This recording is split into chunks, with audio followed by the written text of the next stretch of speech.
It's time for the Comic Bin Comic Book Podcast. The podcast you look forward to for all of your news and reviews of the best comic books hitting stands. Whether it's DC, Batman, Wonder Woman, Marvel, Spider-Man, Image, Spawn, Saga, Boom, Once and Future, Power Rangers, or whatever book or publisher you follow, we cover them all here. this is the place for you. That's right, it's for everyone. This is the Comic Bin Comic Book Podcast. Let's get it. Hey folks, welcome to another episode of the Comic Bin Comic Book Podcast. I am your host, Theo. Got a great episode for you all today. Today I am sitting down with not one, not two, not three, but 4 comic book creators. I am sitting down with the writing team of the new history of the DC Universe, the Dakota Incident. It is out on shelves this month on February 25th at comic book shops everywhere. If you haven't put your orders in for it, please make sure you're doing so. But we sit down and we talk about what brings this story together. And let me just tell you, this story has got to be special. You know, usually when I prepare for any interview I do with a comic creator, the publishers will typically provide some type of material that I can use to prepare for this with regards to asking questions, talking about the art style, whatever. That didn't happen this time. DC pushed back on basically every single request that I made with regards to getting preview images, getting anything more than the covers that were already made or the press release about the story that was put out publicly. So there is definitely something big that I can assume is going to happen with this story once it comes out on the 25th. And so I was happy to sit down with Morgan, Joe, Stephanie, and Nikolas Draper-Ivey to talk about this. You know, those who have been following the podcast from the start, even before I moved to YouTube, would know just how special Milestone and the Milestone Universe is to me, being that I picked up the very first icon and the very first hardware and the very first static when they originally released back in 1993 as a high school senior, and the effect that universe had on me as a young black male growing up in the hood that was New Orleans, in the housing projects that I was raised in. But we talk a lot about what brought the story together, why the story needed to be brought together, and what fans could expect. And again, there are no spoilers. And believe me, Theo tried with getting some spoilers from those guys, and it just didn't happen. Like I said, DC themselves was very tight-lipped with regards to what can be expected from this story. But yeah, so we talk a lot about, you know, Milestone and the influence of Milestone, but then we just talk a lot about support of such stories as Milestone. You know, one of the things that Nikolas and I kind of made not necessarily a joke about, but, you know, when I mentioned static to folks, you know, the first thing that really comes to mind is the old comic book series that used to be on WB for Kids on weekday afternoons once you came home from school. But, you know, for me, you know, my first experience with Virgil Hawkins was in the pages of the comic book. And, you know, a lot of people were not aware of those stories from the 90s. And, you know, I'm happy that Milestone was able to make a comeback with Milestone Returns, and then we've had the various seasons of both Static and Icon and Hardware that were put out by DC a few years ago. There was the Milestone 30th anniversary that was put out a few years ago, which may or may not, if you listen to what Nikolas says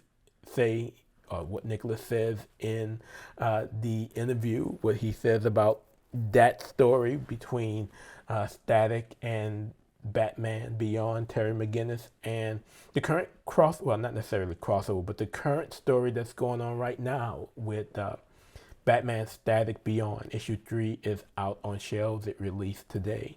So I really enjoyed the story. We had a lot to talk about, and got a little bit off topic into an area where I think there is definitely a place for further conversation, and maybe I'll get Joe and the gang back to talk more about it.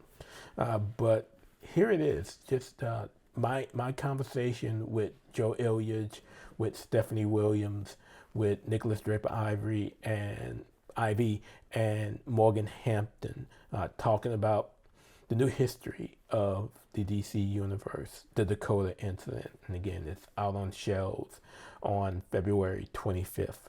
So I hope you all enjoy the interview, and I will see you all on the other side.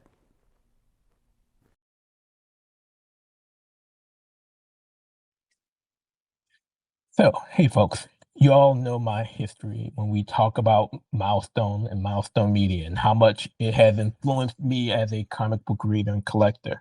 I still remember back in 1993 as a high school senior going to Goldmine Comics in New Orleans and seeing these interesting covers that were drawn by who I would come to know as Dennis Cowan, that introduced new characters that was quite different, but looked more like me than anything else with regards to the world of comic books. And little did I know that that was Milestone, and it became a big part of my growth as a comic book reader, particularly because of the fact that, back then, yeah, we had Black Lightning and we had Black Panther, but Black Lightning and Black Panther didn't grow up in the hood like I did, growing up in the projects of New Orleans.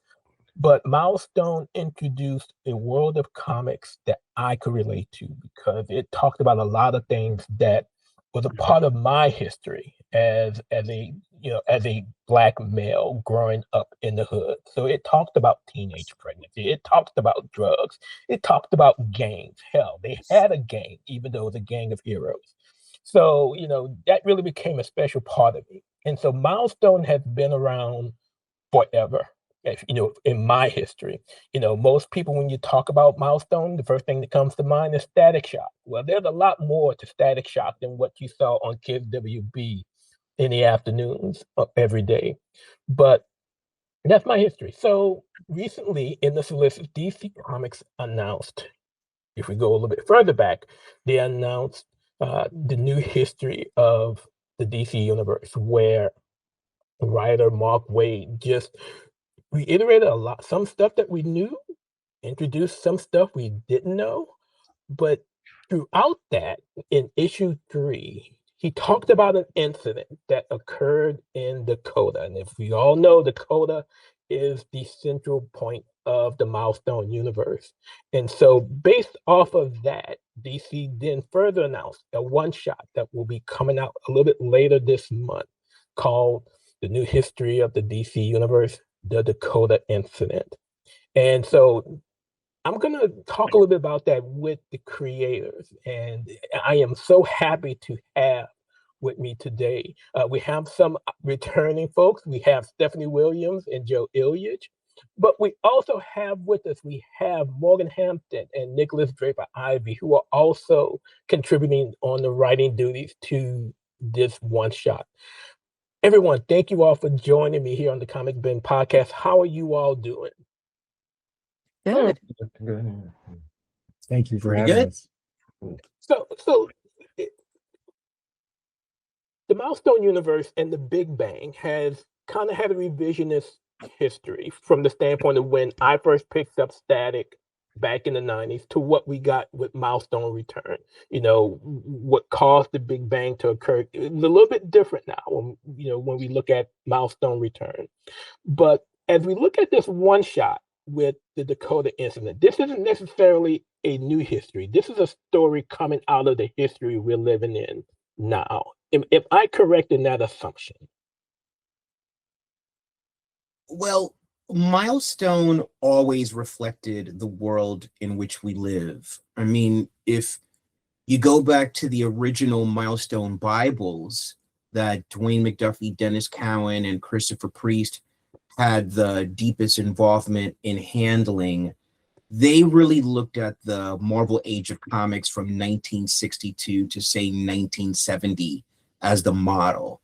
And Marvel's credo is the world outside your window, right? And so the Milestone universe always reflected what was happening in the world. So I don't really think of it as revisionist. I really think of it as keeping up with the times. And I think what's really is, what's mind-boggling to me is that you can revise the Marvel universe like 220 times. You can revise the DC universe 175 times. But for people with Milestone, it's strange. And it's like, it's a superhero universe. Superhero universes always get updated for a new audience. And so that's what's really happening now. And, when you integrate Milestone into the DC universe, that's not simple math. That's actually some kind of dramatic multiplication, right? And so we really had the opportunity to exploit the DC universe and start with this ability to dramatically overlap important events from both universes. And so what you're going to see is the product of that overlap in which the whole is going to be greater than the sum of its parts. So you mentioned Joe, Milestone joining the greater DC universe again, and we see that in the recent issue of The Kids All Fight, which came out last week, where as DCKO is going on and the tournament is going on, we get to this page where Granny Goodness is looking for this special person, and it's not John Kent, it's not Cassandra Cain, it's Static. And so it now brings Milestone. At one point we had Planet M and that universe that was out there, but now we have Milestone back in the DC universe. I know, if we always talk about, people not staying dead in comics, we've had instances where Milestone has kind of been integrated in the universe before. Or what you all doing with this one shot? Are you all making it permanent so that there's no way for Milestone to be separated from the overall DC universe again? No, because in comics, as you know, anything can change at any given time, depending on the regime. And maybe I shouldn't have said regime, but depending on who's in control. But for this particular event right now, as it stands, there is an integration of the two. But if anything changes in the future, now take it up with the folks that have the higher pay grade than us. Yeah, that's the best way to put it, I think. Mm-hmm. Thank God. Yeah, right. So the Dakota Incident isn't like an anthology. It is one story. It's about 32 pages long. So I'm assuming that there had to be a lot of collaboration since it's just this one tale. It's not like what we may have seen in, the Power Hour, where there was the Power Company, where there were different stories by different creators. How have you all collaborated to know how you wanted to take this story from start to finish? We kind of did it like a writer's room, right? Like we all met at some point. I feel like it was weekly, and we all came up with the story together. So we all knew what all the beats were going to be. before we ever sat down to write.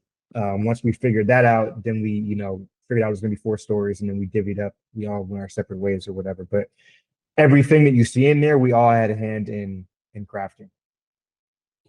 So let me Oh, ask and this. sorry, I just want to clarify something. It's 40 pages. Okay, Yeah. 40 pages. Just want Got the it. Okay. fans to know how much they're getting in this book. They're getting 40 pages of story, and you have to pay attention because we packed the hell out of this issue.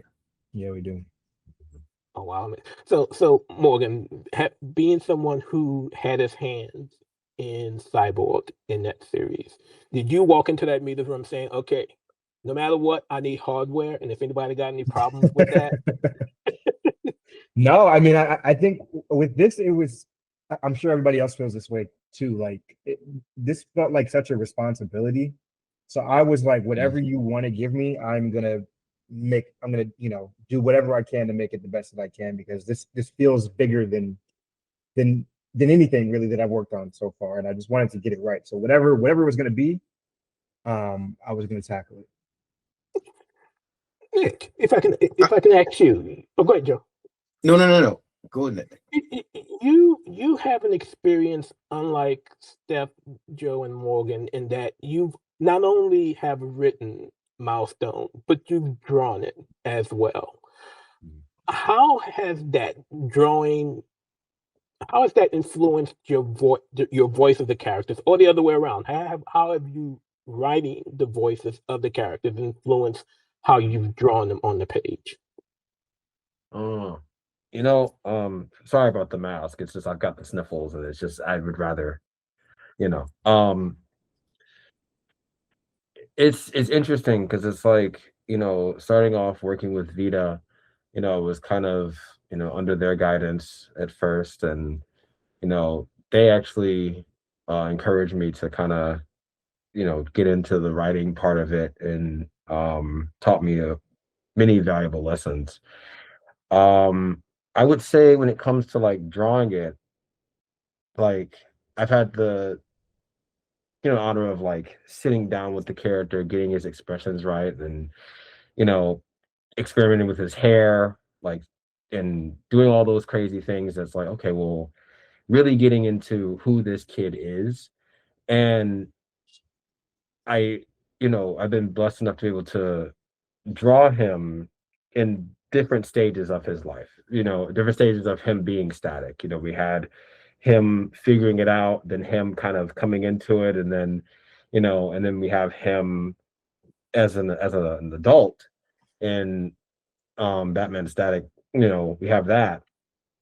And then I got to write him as kind of a young adult too. So I've kind of been able to, I wouldn't say grow up. Well, I mean, I have grown up with him, but like see him grow up, and thinking about all the different highs and lows of his personality. Like I know, like, what this kid has been through, how that would affect him, how he would kind of be, how he would conduct himself in this story. I don't want to give anything away. So I'm like trying to dance around it, but yeah, you put out that big tease the other day about something big about to happen, and it's gonna go right into the Dakota Incident. So I might pick your brain before the end of this show is done and say, hey, what about that, real quick? You'll see. It's you won't be able to miss it if you've been reading the other thing. You'll be like, oh, okay, well this makes sense. But yes, so we've seen a lot, especially from you with regards to Static. First, there was the Static Terry story that was in the Milestone Anniversary, which was really good. And when this was announced, I thought it was going to be a spinoff right out of that, but it's not. It's a completely different story. But or is it? Or is it though? Or is it? Okay, I will. Yeah. I will sit back and wait, because issue 3 is out today. So is it issue 3 that's out today? Yes. It is issue 3. Yeah. That Donovan's going to be doing his review on, but it's been a real interesting story when you see grown up Virgil when you see grown-up Virgil compared to Static Year 2, I mean, just the evolution of the character, and you could see just how much growth that you've grown into, along the way when writing that second season. But Steph, let me ask this question, because you have a style that kind of looks in the margins, if I can use that term, with your characters. How do you throw that into what you're doing in your portion of the Dakota Incident, especially considering the end point that you all have to get to by the time we get to the end of the issue? So it's funny. The portion that I ended up contributing to is, I don't want to say the most action packed, but second to Nick's part, the second most action packed, which is funny because normally when I'm brought in is to do some of the heavy lifting for more of the emotional stuff, which I was still able to seed in this. But for me, character driven stories are always going to be the thing. Like, that's always my go-to. And for my portion, it's kind of boots on the ground situation. So once I was able to, I don't want to spoil it because I'm very excited I got to write this character or all these characters, but once we were able to like figure out who was going to be the boots on the ground for this particular mission, it was picking a character and going and kind of telling the story through their viewpoint, even though there is somebody else who's doing the narration. But I thought that would be really important, just to add to everyone else and what we're doing, to just bring that emotion through. That is not just Dakota Incident and Dakota happening. There is something for you to feel as you are seeing these these characters go at it and fight for what they love. So for me, it was making sure that all those character driven moments were still there. So I was able to do 2 double page spreads, which was like very, very exciting, because you normally, for an anthology, and especially if you only have 10 pages, like, that's a no-no because you have a limited amount of pages to tell the story. But again, by focusing on the characters and how this situation is impacting them versus just having them react to the grander story, I think that was the way that I was able to kind of infuse the way that I write comics, essentially, which to me is taking a note from Dwayne McDuffie. Like, he's one of the reasons why I even love comics the way that I do, and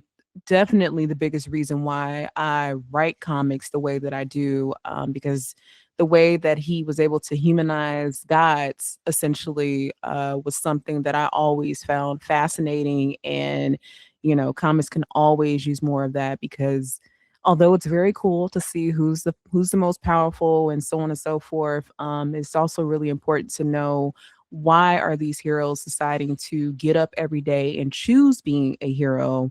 And also, why are those who think that they're the heroes of their stories, but really the villains and why they choose to do so? So, yeah. I want to say, for Steph's story, when she first turned in the outline, we're all in the same like email thread and everything, and I read it. I was like, that was the moment I was like, oh, like, this is what we're doing. We really got to step up to the plate. Like, I texted her that day. I was like, this is putting like really good pressure on me to see like what you just turned in. And I think we all kind of fed off of each other's energy in that way. It was really cool. Oh, for sure. Thank you, Morgan. Yeah, definitely. I mean, and I remember when I first saw her, and I was like, she's going to get all that in 10 pages. Sure enough, she did. Yeah. And when people see those double page splashes, they're going to go to some place like a Kinko's or something like that, and they're going to print them on real big paper, and they're going to put them on their walls. I guarantee it. Guaranteed.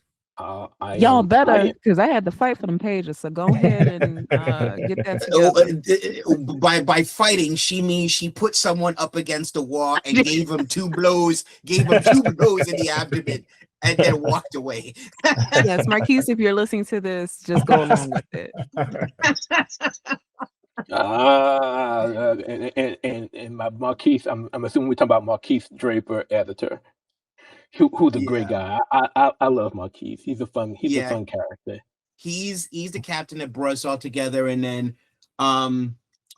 Brittany Holzer, who runs a Wonder Woman office, was kind of like a supervising Amazon, and then Mark Wade, for whom you know New History is his baby, he was actually an advisor, so he sat with us in the early meetings so we could really like brainstorm the interweaving into the DC universe, because I mean, you know, I've built writers' rooms before, so being in a writer's room is just great, but part of it is really like, I think from a creative perspective, it's like, how much can I get away with?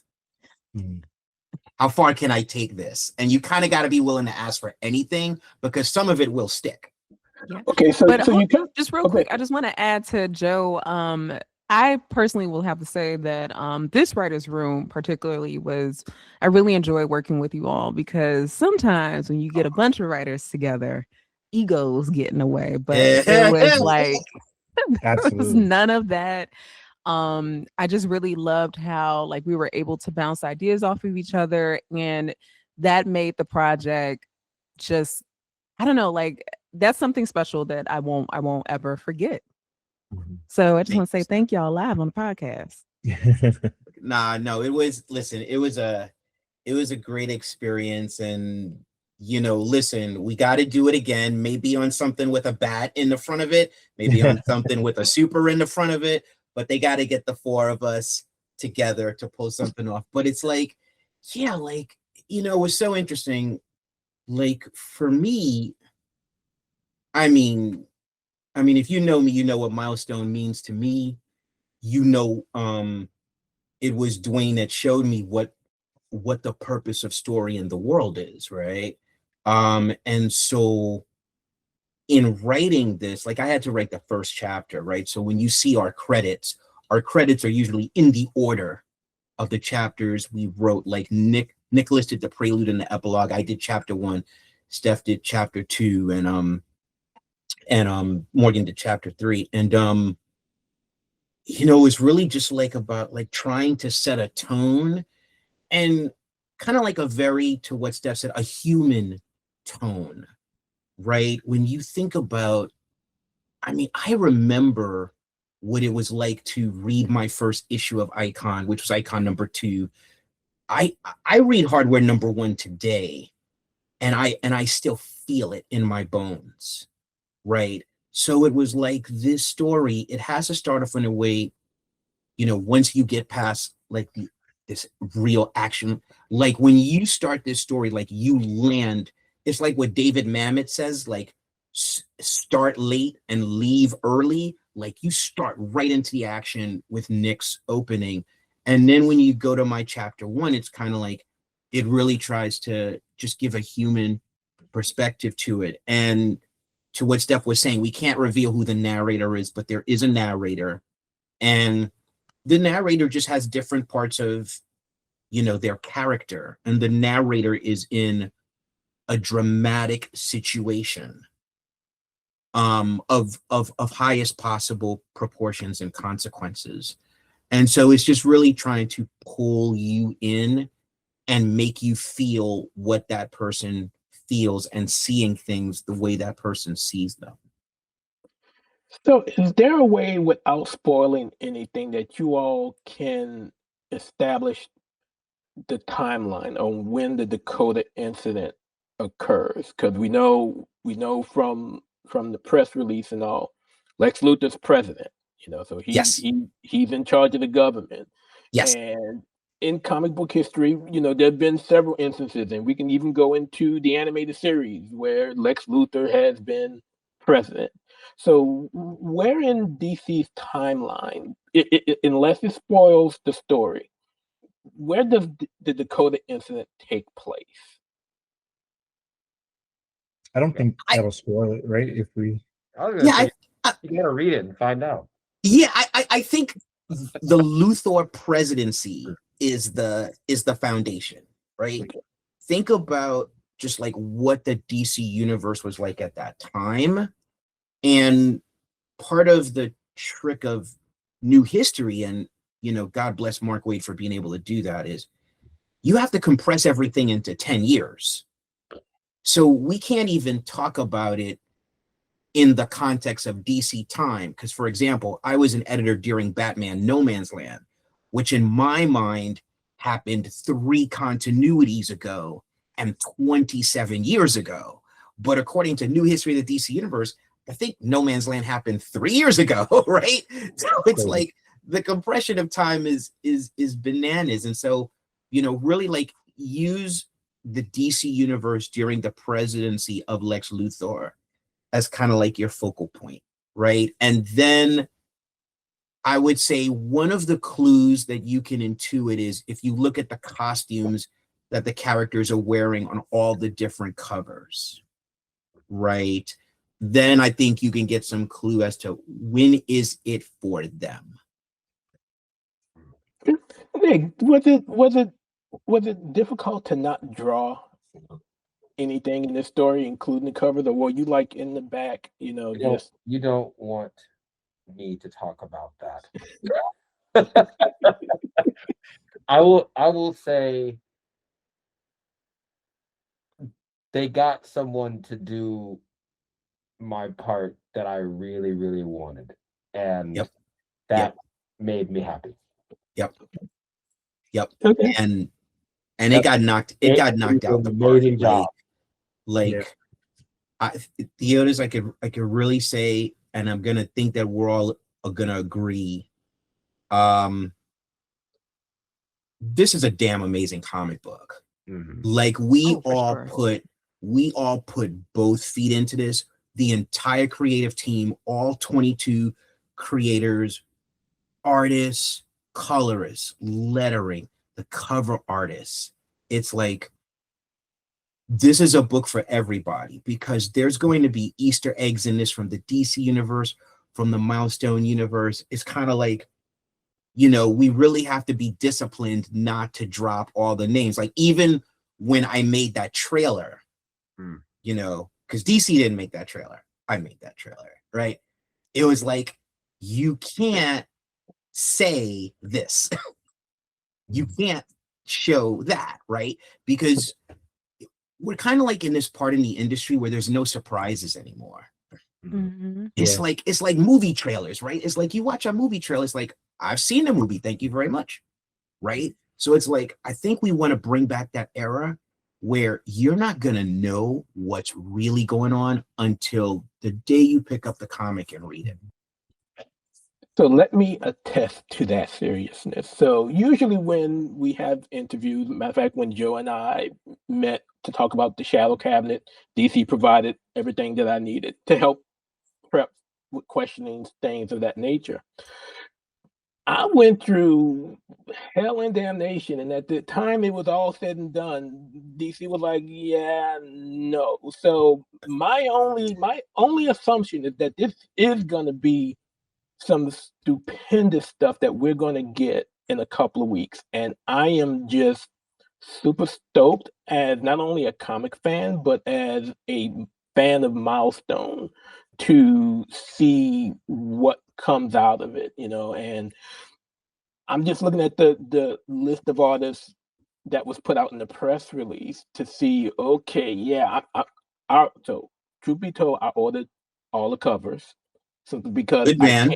I cannot choose between Yasmin, Sway, and Dennis Cowan ever. So I gotta get them all.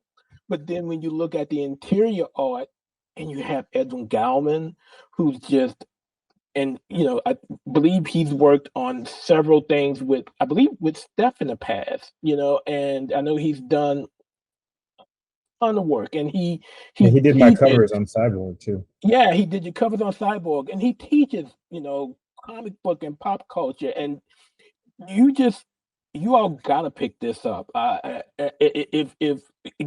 If you don't know anything about Milestone, again, get DCU Infinite, catch up. You can start from Milestone Return, so you don't have to read the original stuff, and just man, it's just been, as someone who has experienced both, it's again, I'm old enough to remember going to the comic shop and picking up those original issues and the influence that it had on me. And it's hard not to say once Milestone returns occur that the realness of the characters didn't have similar influence on this new generation. And Yeah. I can only imagine with how tight-lipped DC has been with this story that it's gonna blow the roof into something big. And I am just praying that by the end of it, there's some type of announcement of Static or someone getting the original series. Well, listen, I'm gonna say three things, and I'm gonna try to keep it quick. Number one, there's something to make clear. This is not just a Milestone story. This is a DC Universe story as well. Mhm. If you're a DC Universe fan, this is for you. If you're a Milestone Universe fan, this is for you. If you've never read a Milestone book before, you can start here. Yes. And if you have, you get a different level of reward. This is a new reader-friendly book that is very much immersed into the continuity of both universes. That's number one. Number two is, really when you talk about just like Static, right? So maybe I just have two things to say about Static. Number one, that Static revelation that you got in DCKO, we had a little bit to do with that. And by a little bit, I mean a little more than a little bit. A lot. And We say Black History Month. Exactly. We had a little more than a little more to do with that. And the next thing, so when it comes to Static, this is what I'm going to say. So, as you saw, Final Order Cutoff just ended, and you saw the four of us as a team really push. We brought like the nerd community together, like Fantastic Frame, Black Nerd Problems. I put money out of my pocket to make a trailer, right? Because that's how much we believe in this. And it's crucial that people pre-order the comics, because when you just walk into a store and buy a comic, as someone else said, that's not a sale. Mm-hmm. The sale is when you pre-order it so that the retailers know the demand, right? So when it comes to a Static series must be demanded.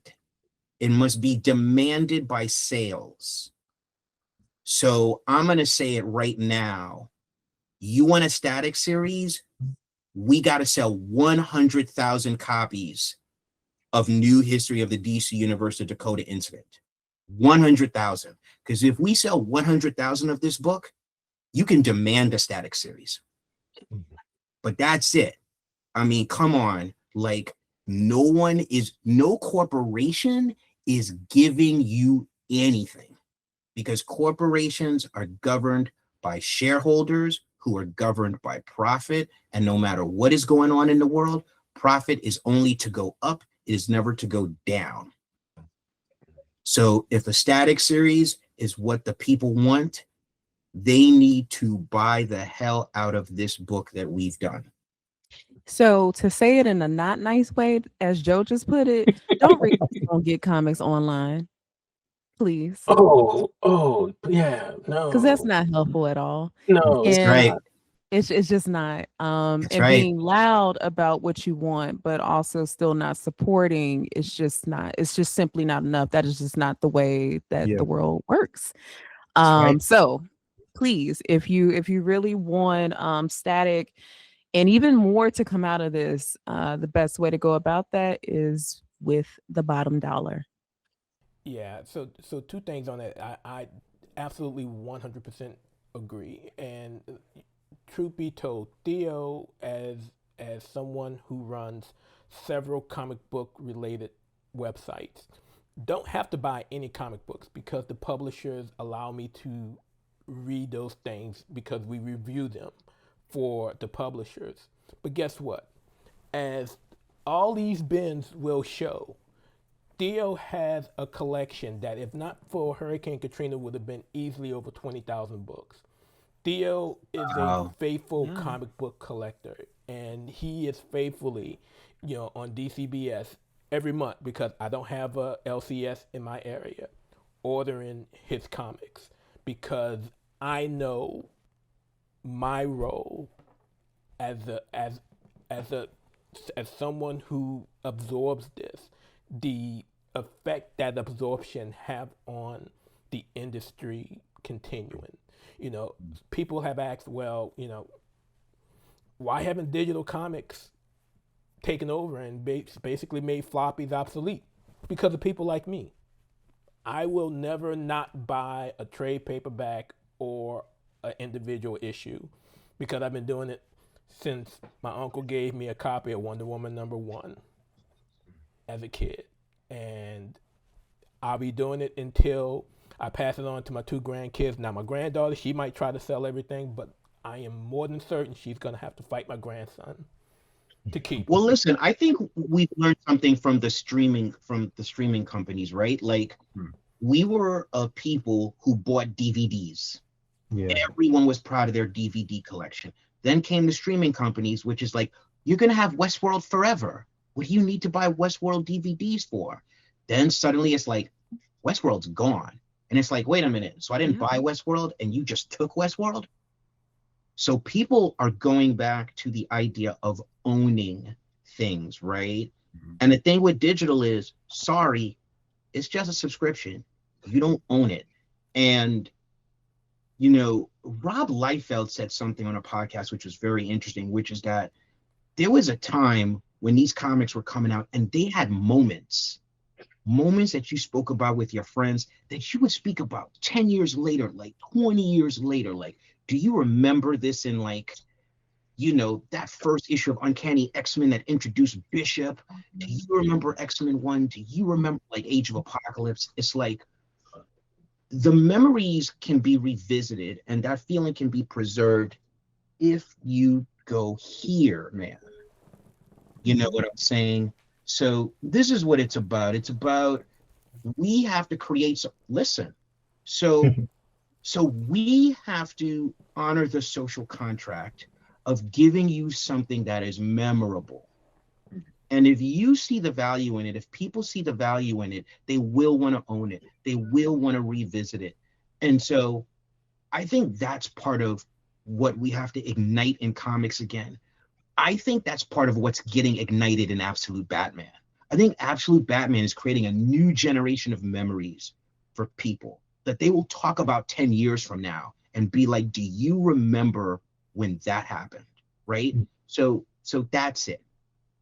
That's why people have to buy the books. That's why when people are running for office, they go to the polls and they vote for themselves. Right? So I went to the comic book shop and I pre-ordered each cover. Yeah. Right? Because I'm not going to tell you to do something that I'm not going to do. And that's me voting for myself. Right. Yes. That's me voting for the team. Right? I put down 50 that I'm going to sell at an upcharge, but you're getting the experience with it. That's because Steph is an entrepreneur. Steph, you an entrepreneur. This is business. She is. And let me tell you, I follow Steph faithfully on Threads, because Steph she drops some serious knowledge with regards to promoting oneself. And I 100%, as someone who works in HR, if you are not 100% promoting yourself, no one else will. And Steph's just a wealth of knowledge when it comes to that, because she just talks about all that she's done to get to where she is. And that's important, because it is a journey. And man, she's kind of one of those unpaid teachers that I have, who I'm sorry. No, I've listened. I want to be a little paid now. I was gonna say like Theodis, you didn't get the invoice. So You ain't get the invoice. Like there's a fee. Truth be told, whenever I get a chance, like Steph gave me a copy of Living Heroes, which is one of her original web comics, and Theo went right there on coffee. You know what? Bam, there you go. And I appreciate you. She didn't ask for it, but she got it because again, I believe in the industry. It's been a part of my life since I was a kid, so I wouldn't know what I would do if I didn't have a comic book to pick up on.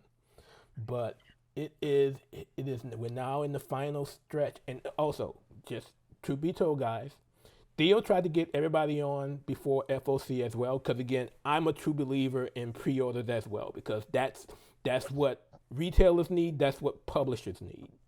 That's what they need. But there was some scheduling things, so we said we're going to get in as soon as we can get it in. But I am also a true believer of pushing things, prior to that final order cutoff, so that listen, it's still gonna work because Yeah. it's just like the movies. Like you either get the early tickets for the first night or you get the ones later. But just understand, like our train of promoting this book, the train does not reach the final station until that book is in stores. And then we're all going to be doing different signings. So then it's still going to be going. So, people can still have impact after FOC. FOC is phase 1, right, of establishing what we'll call a base demand. But then phase 2 is like when the book runs out and people keep asking for it. They're like, I want it, I want it, I want it. Just like my retailer told me the Absolute Batman trade paperback. He said he can't keep it in because it keeps running out. That's what needs to happen with this book, right? Yeah. People need to be like, you ain't got no more? No, I need one. You can't get it to me? I'll go to another comic book store. So order it for me. I want all 5 covers, this and that. So the mission is not yet complete until we get to 100,000 copies. And that's And it. it can Just so happen, we're yeah. clear. Well, I got 5, y'all. Come on, 5 on it. I got Thank 5 on You it. got That's right. 5. Steph got 50. I got 50. It's up to the people to do the rest. I will say, oh no, I was gonna say real quick. I do, and I don't say this lightly, but if they were to ever, animate this, it would be perfect for that because it is such a perfect jumping on point for new fans, and again for fans that have been around since 93, 94. Yeah. You're gonna get some Easter eggs and stuff there. But if anyone was ever so inclined to finally animate the entire Milestone universe, this would be we made it easy for you. Go ahead and You do know that.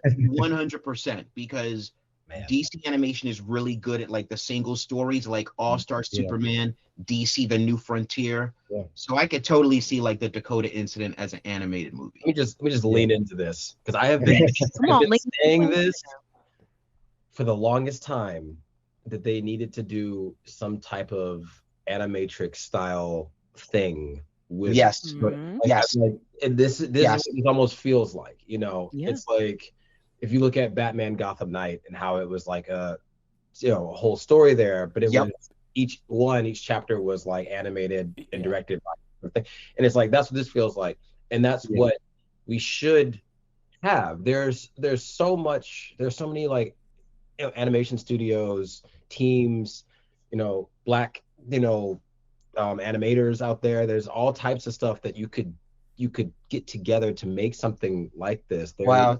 There's companies around the world. There's people overseas that are fans of this stuff, and it just makes sense to do this. And it's like it's frustrating when you ask about. I'm probably gonna get in so much trouble.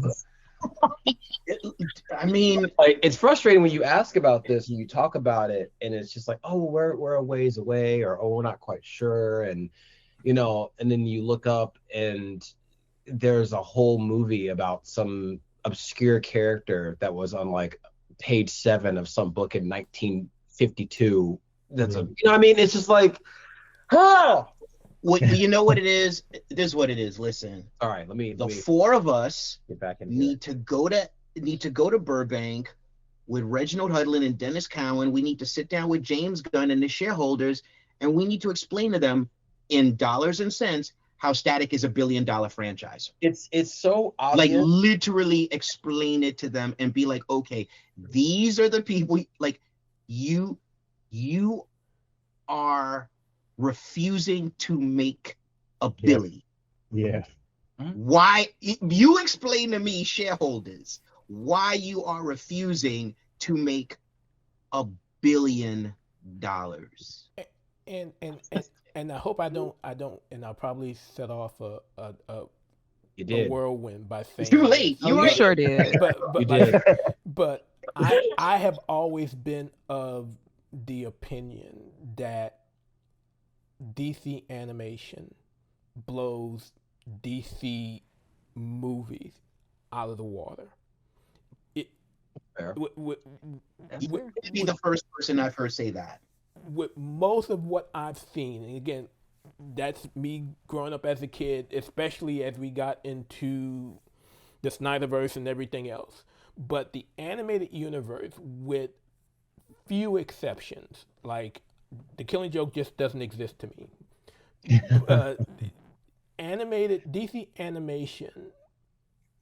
DC animation has just always been there, and just had always been a great medium. And like Nicholas said, there are a ton of people who I know just watching their stuff and who I follow on socials that can do a hell of a job drawing Static. And I'm not saying Static Shock. I'm meaning Thank you. Static. All right. Because when I ask some people about Static, they talk about DC for kids. I'm like, no, I'm talking about Milestone, comic book, DC, Virgil Hawkins Static. Let me tell you why there's no excuses. Let me tell you why there's no excuses. There's an independent filmmaker out of St. Louis named David Kirkman. Years ago, he made a Static film. I think he made an Icon film. I don't remember. And I was there. My wife and I were invited for the red carpet debut of the Hardware film.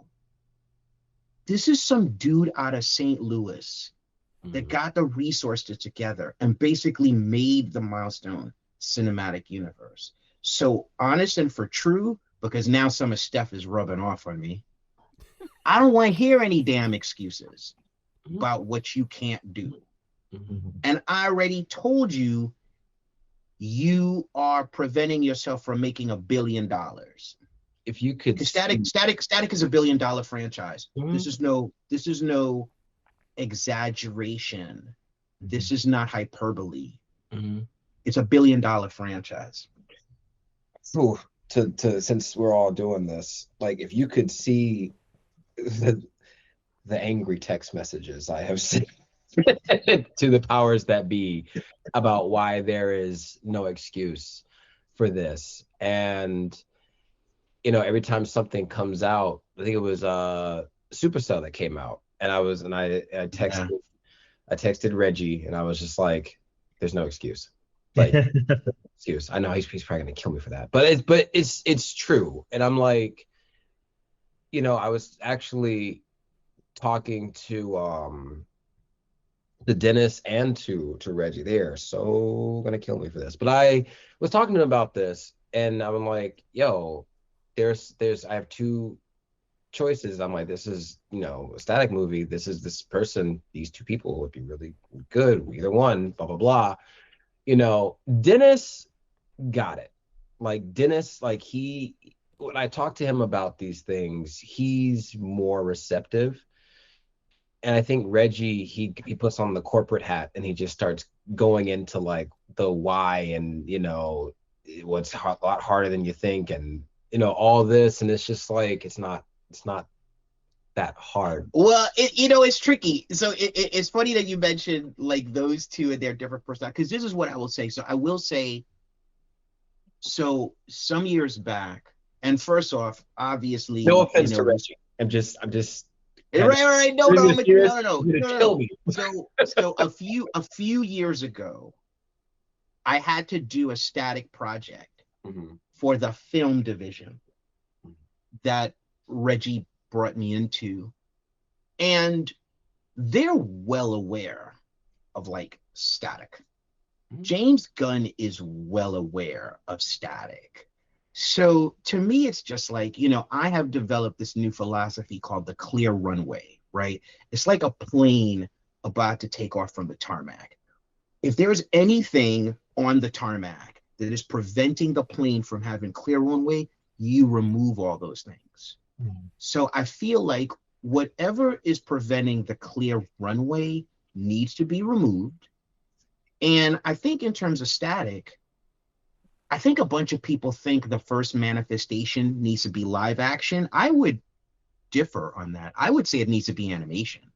And I would say it needs to be animation that'll make the Spider-Verse people either stand up and take notice or make all of them defect. But I remember one time Nick and I were talking, he was saying, well, the way static became worldwide phenomenon was through animation. So wouldn't it be natural that would be first manifestations? Like, so yeah. Dennis has this line of thinking too, in terms of like getting it to be animated. Like he and I were talking about like how we would handle it if it was like I was coming in from a live action perspective, and Dennis was just like, picking my brain about, this is not a confirmation, by the way, for anything, just in case.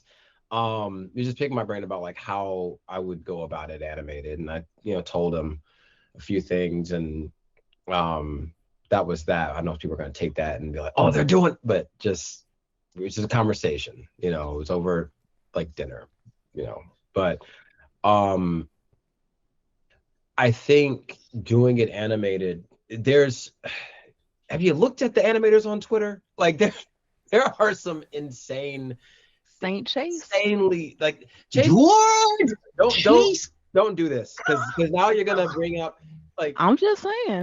Chase, listen, Chase is like one that's like my mentor, but also Chase is the homie, and like there's so many talented people that could contribute to this, whether it's live action, whether it's animation. You have Chase, you have Rocket Boy, you have like there's a few other ones that are like, even there's a bunch, and I'm like, even who is that you said, Steph? Who's this? Carl Jones. Oh, please. My man, Black Dynamite, God of Black Dynamite. There's a bunch of talented people that could contribute to making this thing come to life and be unapologetically Black, like, and it would be well done. And for some reason, Joe, you had said this, you were like, the issue is that when we do our stuff the way we want to do it, it's so cool that it makes everything else look kind of lame. It's like when you really let those people come in and like do the thing they want to make and make the thing they want to make, it's like, oh, this kind of makes Superman kind of look a little boring. I was like, yeah, But see, this is what I would say to them. Learn from history. This is the origin of Image Comics. You had Todd McFarlane, Jim Lee, and Rob Liefeld. They were making the mutants hot. They made Spider-Man hot. They said, we want more money. Marvel was like, no. They was like, okay, we're out of here. Marvel laughed at them. Here comes Image Comics and changes everything, right? So it's like, let cool people make your stuff cool. Say that again. Make a bunch of one more time. Huh? Say that one more time. Let cool people make your stuff cool. All right. Make all the money, get all the awards. Everyone wins. Because if you don't, you get Image one Comics. day a group of them gets together and they make the company that goes out there and does the things that you could have done but you said no. I think there's also something to be said where there's wisdom on both sides. And I think Dennis understands this really well, which is he can impart things onto me and I'll be like, hey, but check this out. And he's like, oh, wait a minute. I didn't know about this or that. Like he's not so stuck on like his old like ways about doing things to where he's not receptive to things I'll tell him. I'll be like, hey, I know that this has been the way you've always done it, but this is what the street's talking about right now. This is what the kids are into today, you know? And he'll listen. He's like, okay, but make sure that you keep this and keep that in there. And it's like, okay, cool. Right. This was our back and forth when I was writing. Like I was explaining to him, he's like, why is it so dark? Why you gotta rake this? It's so dark. And I was like, because this is what's going to resonate with a lot of people, but also like, have you looked at Jujutsu Kaisen? Have you looked at Chainsaw Man? Have you looked at what any of the youth are into? They like dark stuff. They like heavy themes, but his one note was, okay, just make sure that static is the light in the darkness. And I was like, got it. And that was it. But that was what I'm saying to say is like, he allowed me to do the cool thing, but I also was receptive to what he was telling me. You know what I mean? And I think when it comes to like working with these corporations and like some of these bigwigs that think they know everything because of how it's always been done, they're like, well, no, that's not going to work. And it's like, well, your way isn't quite working either, And then you look over and you see another company doing something because they took that risk. And it's like they're making all the money and everybody's talking about what they did. And it's like, yeah, because you guys were too scared to do it. I was going to say something so much worse.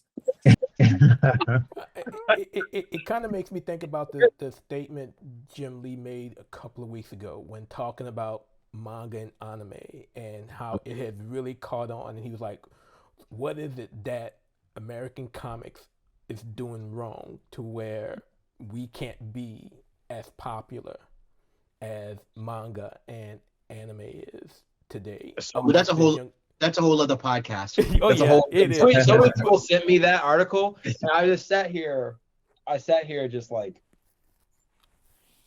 But to Jim's credit, or Mr. Lee, I should probably say, he was, when I had a panel with him, and it was doing the Shadows of Dakota stuff. I had shown my pages up on the thing, and it was kind of crazy because everybody was like, oh, and Jim Lee was like, he looked at it and he was like, I understand exactly what you're doing. He immediately got it. He knew the kind of influence that I have and how I was trying to depict the scene and everything. He could look at the page layout, the pacing of it, and he just knew. It was like, oh, this is manga. Like he understood that. And I just kind of wish that people, they looked at, I was talking to my editor about this. I was like, it's not just the look like of anime and manga. It's the storytelling. It's the pacing. It's them being able to pick up a thing and they know exactly where to go from volume 1. There's a lot of elements that make manga very successful. But I think when we start adopting a lot of those like storytelling elements, which is not to say that American comics don't do good stories, but there is something about manga, the way that it's laid out, the way that it's paced, it just resonates with people, the themes that are in it. Of course, obviously the art is really cool too, but those deeper things are what connect people to it, and it's been successful. You go to a convention now and it's a comic convention, but you're going to see what? Manga and anime more than anything. No doubt. Well, also, Nick, just to that point, and I will put a pin in it because it is a whole nother podcast, but the appeal of manga and anime is that these are stories that are not told by white men. And majority of comics have been told by white men, right? So I you need to already get some liquor right now because Steph just took me there. I got some liquor in the living room right there. I wasn't gonna say. Go, And Steph. there Go, is- Steph. My apologies. Keep but going. and there's no shade to that. And maybe there is some shade, but that is the appeal because it is different form of storytelling because you are getting this from a different folks, right? So when I hear that manga is doing better than comics, I'm like, well, comics could be doing well too if there were more varying voices that got to work on bigger titles and tell stories differently. I'm sorry, but Batman, Deadpool, whatever is going to read the same. Punisher is going to read the same if it is the same folks coming from the same lived experiences telling that. So if you would like for American comics to start having a fight to it when it comes to competing with manga, then that is going to require you to do something that you don't want to do, which is to give up those toys. Yeah. Let me Just now it's just me, hacking away at this thing with like a bat, and then Stephanie just pushed me to the side and taking out a pistol. Listen. To take it back to the front, when the revelation came out and the kids are all fight DCKO that was static, that page just blew people's minds. Yeah, I wasn't expecting it. We've got our book coming out. This is a moment. This is a moment. This is the moment to demand the static series by making the Dakota Incident sell. And then if you don't get the static series, then a bunch of people have a decision to make, right? But there are moments which, if you don't seize them, you don't get another moment like that for like 10, 20 years. Yeah, you can't complain and comment on the comment section and be like, why don't we have? And it's like, but you didn't support the books that were given. How many copies did you buy? And to Steph's point, like if you go to a company and you talk to the bigwigs and they don't know who Chase Conley is, you failed the test. If they don't know who Corey X Kenshin is, you failed the test, right? Because if you don't know who is behind, what is commanding attention, you failed the test, right? And the thing is, comic books used to be the tastemakers of culture, right? Yeah, one of the most. We gotta be that again, and we can't be that again if we're risk averse. To go to something. Let me just say this, and then I'm done. Like something that I heard someone say in business recently. Successful people are willing to do the things that most people are not willing to do. Yep. And that has to go to companies, and that has to go to executives. If most of your peers are like, you're crazy, then you damn well should do it. Yeah. Because it's only the people who the whole world told you're crazy, they are now the people who have changed the world. Just so we're clear, no one changes the world by playing it safe. Nobody. Not Jay-Z, not Steve Jobs, not Jeff Bezos, nobody. And not Harriet Tubman. Damn right. The thing that I've got a graphic novel about coming out next year. That's the end of that plug. Absolutely, yes. Damn right. For 6 to 10 year olds. Like, there was a point in time where they were doing the Milestone stuff. And I remember, how do we get people to care? How do we connect with people? And I said it, and I kept saying it. And I'm like, hey, DC should really set something up, particularly with Milestone. Why are we not at DreamCon? DreamCon is like the biggest, blackest convention, and I told them this. I'm like, it should be a DreamCon. Like, yeah, Comic-Con's cool, but your audience is at DreamCon. I was like, oh, well, and they gave you this whole thing. And I'm just like, the people that you want to buy your book, the people that you want to get the word of mouth and that will support a static book, they don't know about it. You're not going where they are. And I know that Milestone is like not just supposed to be for Black people, but I'm like, let's just call a spade a spade. The people that want to read static are Black people. And that's where the bulk of that crowd is. Why would you not go there. And that is something that is like, I just don't understand that. I'm like, your audience is right there. You could easily do it. You have the money to do it. Why is there not a panel? Why is there not a milestone panel at DreamCon of all things? Like, it's right there. And that angers me so much, because it's like, you look and you see these comments and you see people be like, oh, why isn't there not this? Why don't we? People are just now realizing, like, some people still don't even know that there was a milestone like relaunch. Like, people don't even know that there were static books or hardware books, or they don't even know this. And it's like, well, you guys don't market it. You don't talk about it. We have to do all the heavy lifting. You go to the DC page, it's Batman and Superman for forever, you know. And now that Static is in like the DC universe or whatever, now it's like we want to talk about it. But it's like, but you didn't talk about these things when we were busting our ass to get them out there. And that's my issue. And to go off what you were saying, Joe, see, it was killing me. I had to say it. It was like, we didn't take enough of a risk, you know. And we wrote this to the best of our ability. We did the best we could to get this out here. And now the ball's in their court. If this does not take off, if Static does not get an ongoing, this is not our fault. I need to make that very clear. This is not our fault if Static does not blow up the way that it should. Like, it's not my fault just because sorry, the bills that come to this house have Exactly. my name on it. So that's why it's not my fault. Listen, so what everyone is saying is, when Steph, Nick, and Morgan and I start the new Image comics, we want everyone's money. Yeah. Okay. If certain companies don't want to make money, that is their prerogative. But when we start our company, we want to make all the money. And that's it. Like, to me, it's like, you either want to win or you do not want to win. That's it. And it's like, there's a new Miles Morales series coming out and they're calling him the Spider-Man of Brooklyn. I'm like, the Spider-Man of Brooklyn?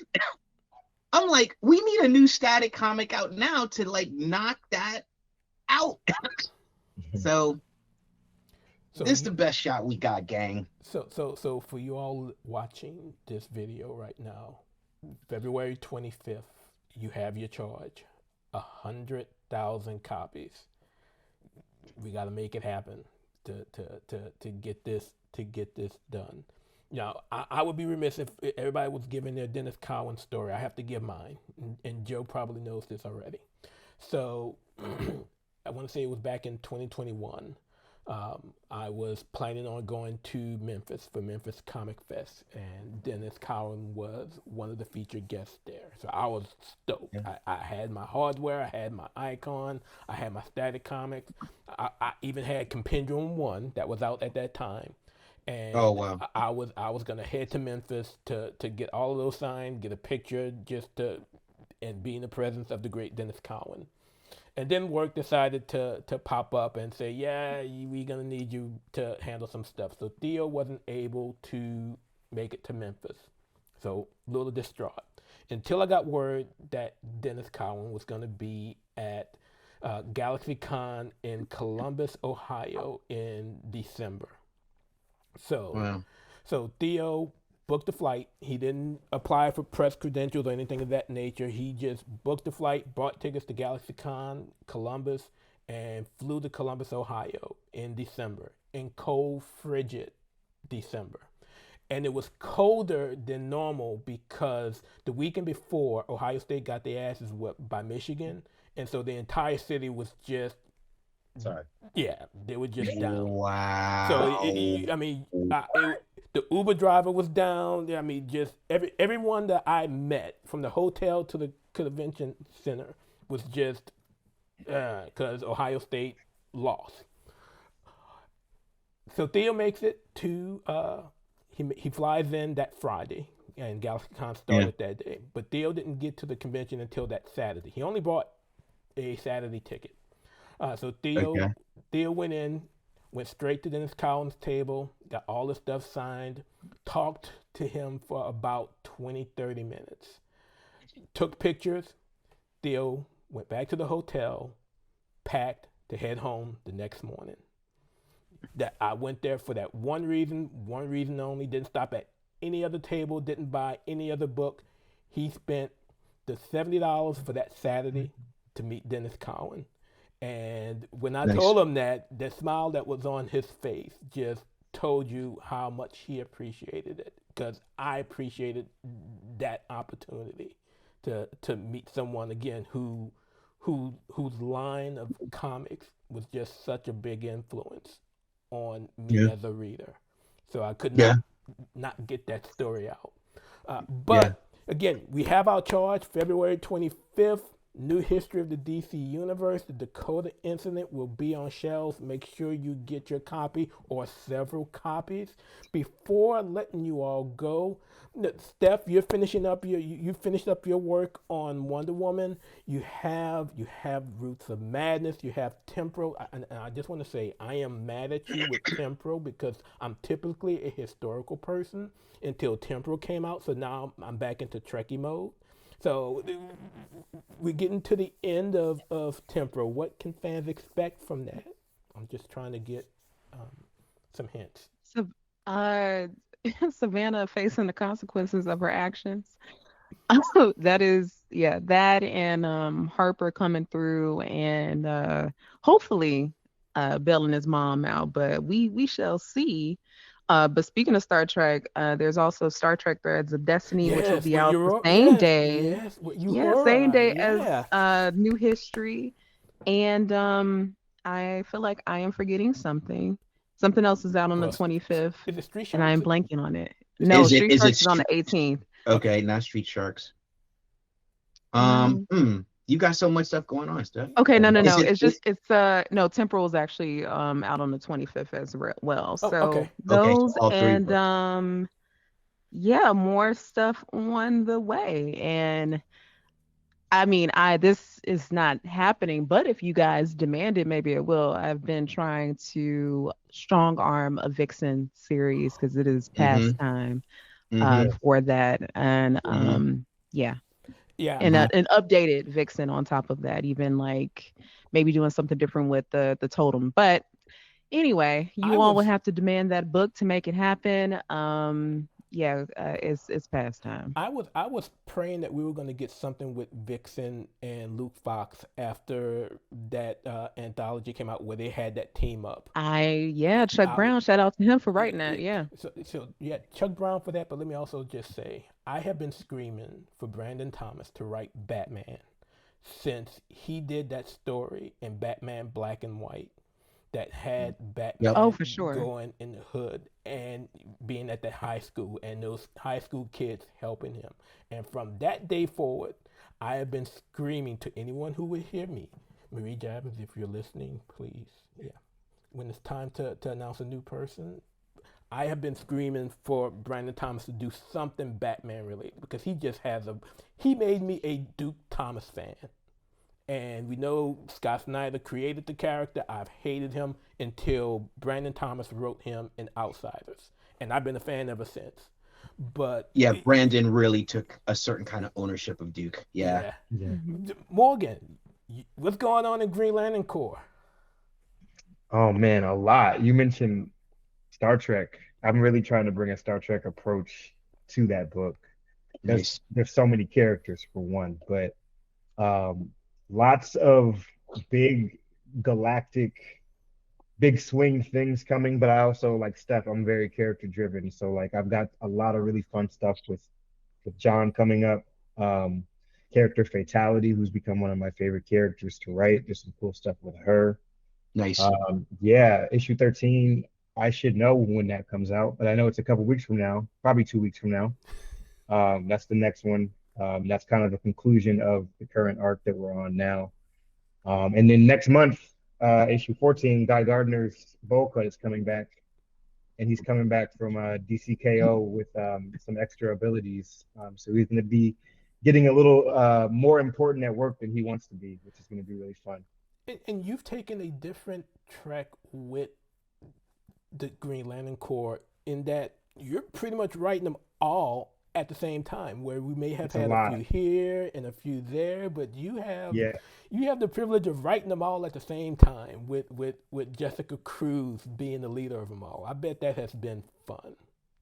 It's been very fun and very tiring, but I'm learning a lot. I think, this is my first ongoing, right? So I feel like I'm kind of learning how to drive a semi truck before I drive the sedan, So, but I'm so far I've been able to keep up with things, and I'm having the time of my life. So You're I'm doing just a happy. wonderful job. Fascinated. Yeah, Thank you. I've been enjoying it. So Nick, are you still not gonna drop that tease for Batman Beyond Static? What are you talking about?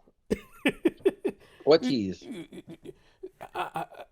Come on. I think continuity just collapsed. Oh, you mean okay? Because there's a bunch of there's a bunch of things. So I don't know what particular tease you're interested in being teased about.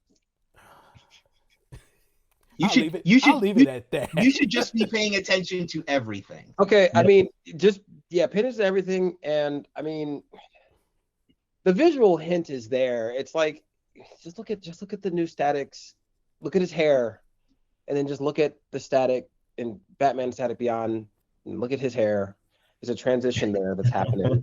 Like he has evolved so much. He had the braids, and then his hair grew out, and he had freeform locks, not the Killmonger cut, because apparently y'all don't know the difference between freeform and the Killmonger hairstyle. Anyway,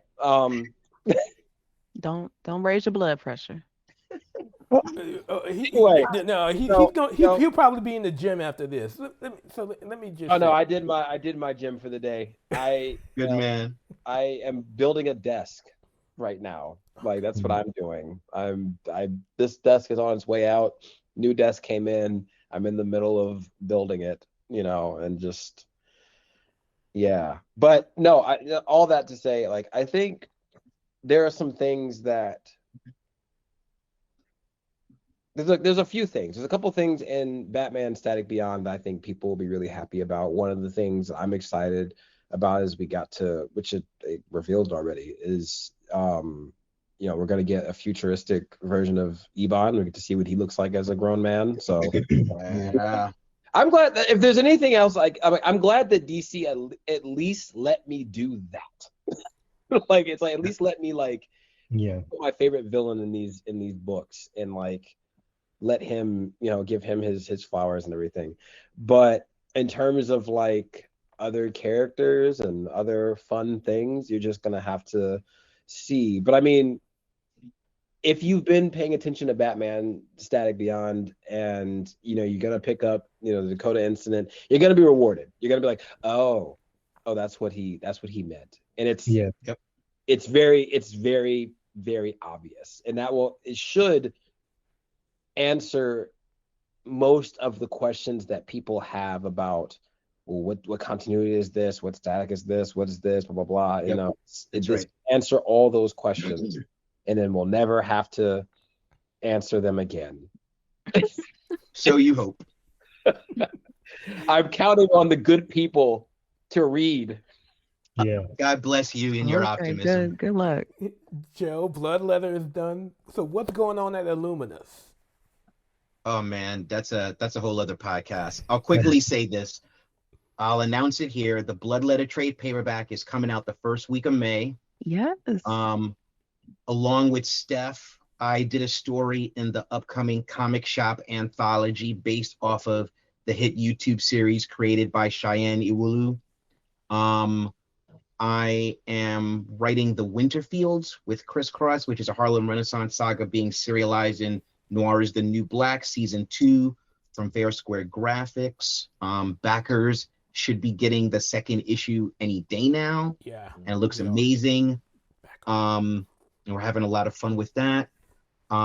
Harriet Tubman graphic novel, The Real Life of Harriet Tubman for middle grade, coming out in 2027. A Harlem Renaissance graphic novel called The Wren, coming out from 23rd Street Books from Macmillan in 2028. a creator-owned series coming out from Redacted this year, and more to come. All Man, right. you've just been working. He working. Dude. And I'm not even talking about Illuminus. Illuminus is a whole other thing. What I'll quickly say about this is Illuminus is a continuation of the dream of Milestone. The dream of Milestone was empowerment of people to create their own worlds and get them out into the world. I want to empower people to be able to create the next image, create the next milestone, create the next Ianu Child of Wonder, the next Invincible, the next Walking Dead. That's the mission of the company, right? And it won't be cheap, but it'll be a journey worth going on, because there is nothing like holding a book in your hands that is your story. There is no feeling like it. And I want to be able to give that to everybody who is truly ambitious. Period. Period. Joe Illidge, Stephanie Williams, Morgan Hampton, Nikolas Draper-Ivey, thank you all so much. So, thought y'all were getting away with it. So, Joe and Stephanie are used to rapid fire, so we're going to do something a little bit different before I let everyone go. So, I'm going to call this Dynamic Duo or Fightful Foes. And so, here's the deal. You're going to take any Milestone character, and you're going to either team him up, her up, or against any character of your choosing. It could be within the DC universe, Marvel universe, anime, manga, whatever. So my example would be Icon and Sentry Fightful Foes, because I want to see Augustus just wear the living crap out of Sentry, and that's just me. So with that being said, are we ready to go? Yes. All right. Let's go. Stephanie, ladies first. Who are you two, and Fightful Foes or Dynamic Duo? Dynamic duo, Rocket and Vixen. In this version, Rocket has gone on, and she is a reporter, fashion, whatever, and that's how her and Vixen cross paths, and they go get into their very Misty Night calling wing of it all. I'll just put it like that. Oh, okay. Morgan, who you got? Fightful Foes or Dynamic Duo? I'm gonna go with the foe route, and I'm gonna go Static versus Magneto, because what people don't either fail to realize or forget is that static powers are actually electromagnetism. And I think a fight like that, on top of it just being like cool, I think Static would be learning while he was fighting Magneto on how to upgrade. Ooh, yes. And I think that would be incredible. Nikolas, I'm gonna take Well, shit, that's so much cooler than. You know what I'm saying? Like they taking all the cool characters. Like what the hell? What the hell? You gotta be quick. Yeah. Jeez. For me, I mean, I think mine is very obvious. Dynamic duo, but they're also kind of foe. I think I would want to give the people what they want, which is Static and Miles. You know, but what I would do is, without pitching this all the way here, is like Anansi is both this. They're both students of Anansi, and they are both, you know, Miles interacts with Anansi, Virgil interacts with Anansi, but the twist is that it's both this. It's the same Anansi. He just bobs and weaves between universes. But what I would love to see them go up against is something happens to where, I don't know, the symbiote gets a hold of Ebon, and we now have this, you know, symbiote venom version of Ebon, but that ends up connecting him to Null. And Null, you know, as we know, is like this like god of like darkness and all this kind of stuff. But Eban is not subservient to anyone. So what happens if we make Eban become the god of darkness? And what is that story about? How do these two fight that? And that's what I would like want to see. I want it now too. Well, I mean, y'all just taking all the good ideas. you got it, Joe. Bring it home. All Joe.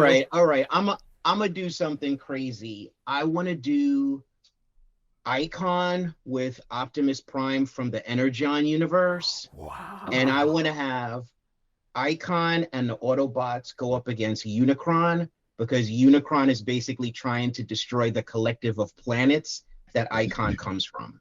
So I want to get like the Autobots, Icon, all the alien races of the collective, and just like go up against Unicron. Nice.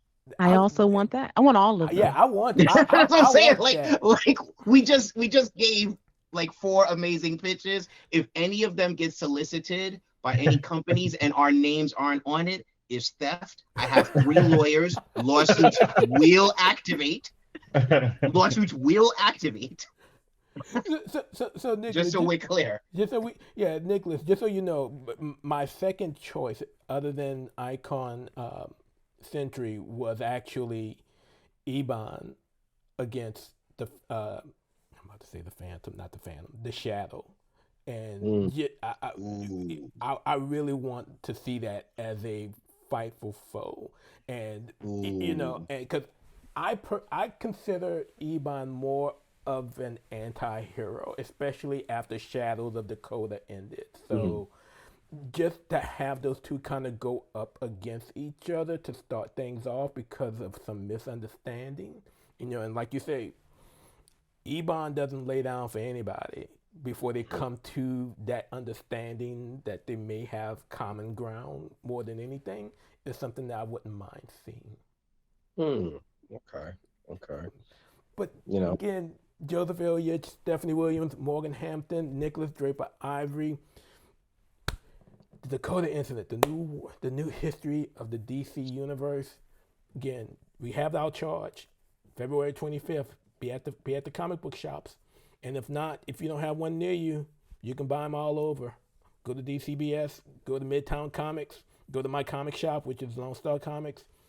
They all got them. Go and get your orders in, and let's make it happen. 100,000 issues. Thank you all so much. I truly appreciate being amongst some wise and wonderful people. It has been such a fun conversation. I truly appreciate it. Thank you all so much for joining me. Thanks for having us on the Comic Bin Comic Book Podcast. All right. So again, I want to thank Joseph Illidge, Stephanie Williams, Nikolas Draper-Ivey, and Morgan Hampton for joining me on this episode of the Comic Bin Comic Book Podcast. That was an absolute gem, and we got into topics that weren't necessarily on the Dakota Incident itself, but indirectly so, and just topics that could lead into more podcast episodes as we just talked about where we could see the industry, especially for characters such as Static and other characters within the Milestone Universe. But truly appreciate it. I don't know how many times I've had Joseph Illidge on this show, but every time I end up learning something new, and it turned out being the same case this time around. But I look forward to having them all back on the show again, hopefully sometime soon, especially Morgan Hampton to talk about Green Lantern Corps, and I'm definitely gonna get Stephanie on to talk about Temporal, which is close to ending its run over at Mad Cave Studios, but also about Roots of Madness, which is her series over at Ignition Press. Both of them have been killing it, at least from my enjoyment measurement. But truly thank all 4 of them for joining me on this podcast. So next time we'll be looking at comics, and actually I am setting up another interview as well, so I'm not sure if that will be included, but we'll be taking a look at my books of the week for next week, and I'll be presenting that. And again, like I said, I may have an interview lined up as well with Mark London, who is Chief Creative Officer over at Mad Cave Studios, but he also has a new series that's getting ready to come out. So I'm hoping to finalize a time and day to sit down and chat with him, not only about this new series, but just a couple whatever's going on over at Mad Cave. I am always into. They've been killing it, whether it's with Speed Racer, whether it's with Racer X, whether it's with Temporal, whether it's with It Killed Everyone But Me. That final issue was released last week. So they've just been killing it, and I've been enjoying everything that they've been doing over there at Mad Cave. So I'm hoping to get Mark on, if not next week, the week after we finalize those details. But that is going to do it. Thank you all for sitting in and watching or listening if you're listening to the audio cast on your favorite platform. But I truly appreciate your support, and spread the word. You know, the more supporters, the better that's following this podcast and the other podcasts that's under the Batman Universe umbrella. The Batman Universe being our sister site and the sister podcast network. But again, thank you all for sitting in, and I hope you enjoyed this show. I definitely enjoyed the conversation I had with those guys on everything that's going on with the Dakota Incident. And again, we have our charge February 25th. We've got to do our part to get it to 100,000 copies. So I've done my part. I've ordered my 5. If you all can get out there and order your 5 or more, which would mean 2 copies of multiple copies of the variant covers, do so. I want to make sure that Milestone isn't left in the background. It's too important of an imprint, and I again, it's just has a special place in my heart. But that is going to do it. I will see you all. Excuse me. That's going to do it. I will see you all next week. But as always, until I see you again, y'all be safe out there, especially with the weather that's been just crazy as of late. But as always, just keep reading those comics. That is going to do it for this episode of the Comic Bin Comic Book Podcast. I'd like to thank you all for your continued support of the program. The Comic Bin Podcast, as well as the Comic Book Spot, are a part of the Comic Book Source family of sites and media. You can follow the podcast on Twitter X at comic_bin, or my personal account at BatmanFan_4Life. You can also find us on Facebook, Instagram, Blue Sky, and Threads. We're all over social media. You can also follow our sister site over at thebatmanuniverse.net for all of your news and reviews in the world of Batman. Tune in next time as we give you more in the world of comic books. Again, we truly appreciate your support. But until we meet again next time, keep reading those comics.